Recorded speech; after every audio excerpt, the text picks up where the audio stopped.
Imagine the courage, because they could see that the right to vote was really the opening to everything else for women, and it was a right, and it happened.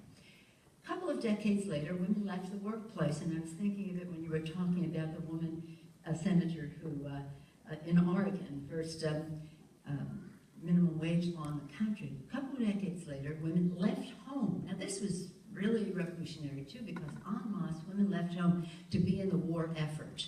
To be in the war effort. This was something quite... So, and after that, what do we have? Higher education of women, women in the workplace, women in the professions, women staying at home if they chose. But the missing link in all of it was quality, affordable child care to enable, to completely unleash the power of women in our economy. So in honor of those women, standing on their shoulders, wanting to do more because more needs to be done, we listened to women around the country. We maybe had at least 100 sessions such as this.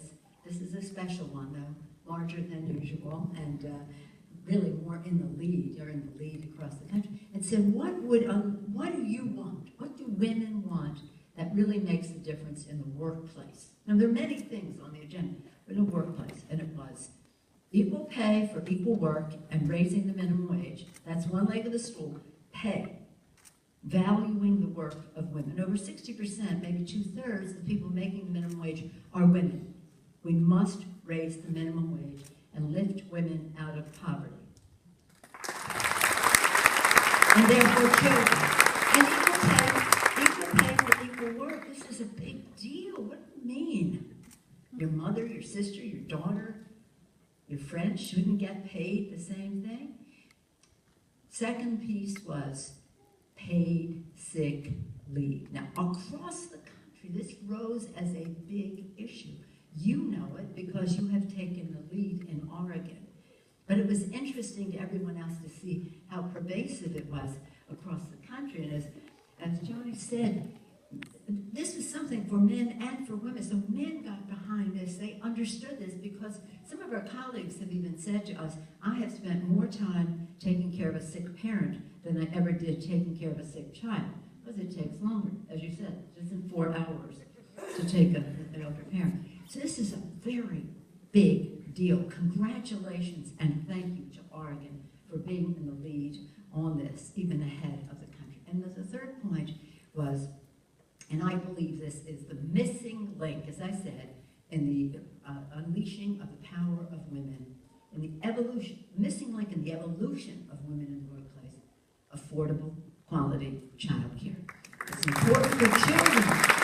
It's important for families. So, okay, so we can call, this title of it is, When Women Succeed, America Succeeds. Now that's just not the title. It's an absolute fact. And when women succeed, Oregon succeeds. And when women succeed, the world succeeds. This is across the world. And all of these, for all of these, we have the Paycheck Fairness Act, the Raising the Minimum Wage Act. We have legislation. We had passed them in the House, and we had the majority, couldn't get the 60 votes in the Senate. But the legislation is there. The Family Act, which is about paid sick leave, and the child care, the Strong Start legislation. So we have the legislation. The fact is, if you talk to most women in the country, most families and most men, they would say, yeah, we should have fair pay, and we should have sick leave. You know, this shouldn't even be political, much less partisan. But I have to add one thing in front of when women succeed. When women vote, women succeed. And America succeeds. So we have to not only elect people who share our view, but who make this a priority. Because here we are on this day in late September of 2014. Sylvia said it. It's about time. It's about time. And it is about time. It's the time it has taken to get the right to vote, the time since then that we don't have all these things in place, the time for families to spend together and moms to mentor their kids and dads too. And I listen to stories all over the country, and they're so powerful. Aren't they so powerful?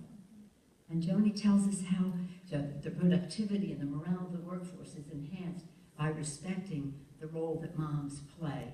And that Sylvia tells us that how hard it is to get back into the workforce, and if only she had sick leave or child care to enable her to transition better. And Vanessa, I don't know how you went back to work in such a short period of time. But here's the thing. One of our first meetings was in New Haven. It was the home of Rosa DeLauro. Rosa DeLauro is the godmother of all of this. She's from Connecticut, and she's the godmother, right? Did you not say? She just lives and breathes women in the workplace and how we fight for that. And it's not just about women as employees. It's about women as employers, too. The entrepreneurial, the greatest force for growing our economy are small businesses, and women-owned small businesses are the fastest growing part of our economy. But in order to do that, women have to have quality, affordable child care. They have to have these things that we're talking about. And as they are in the private sector gaining experience, they have that equal pay for equal, and it all connects. But anyway, when I was in New Haven, a woman was asked to tell her story. And she said, they wanted me to tell my story about how I was a single mom, and this and that and the other thing. But instead, I'm going to, and how when I got a job and now I'm good, and you know that. Instead, I'm going to tell you what I see every day in my job. I'm a school bus driver.